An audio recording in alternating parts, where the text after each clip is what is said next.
काँग्रेसनं एक्सपोज्ड करत टीका केलेली आहे। महागाई मॅन मोदींचा पुन्हा जनतेवरती हंटर असं या पोस्टमधून म्हणण्यात आलंय। पेट्रोल डिझेल प्रत्येकी 3 रुपयांनी महागलं। सीएनजी मध्ये देखील 2 रुपयांची वाढ झालेली आहे आणि निवडणुका संपल्या, मोदींकडून वसुली सुरू झाली आहे असा घणाघात काँग्रेसकडून या एक्सपोज्डच्या माध्यमातून करण्यात आलाय।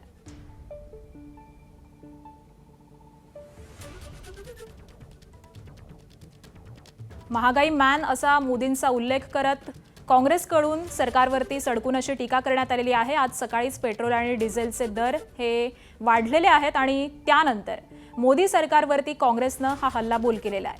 निवडणुका संपलेल्या आहेत आणि त्यानंतर मोदींकडून आता वसुली सुरू झालेली आहे अशी एक्सपोज्ड काँग्रेसनं केली आहे। एबीपी माझा, उघडा डोळे बघा नीट।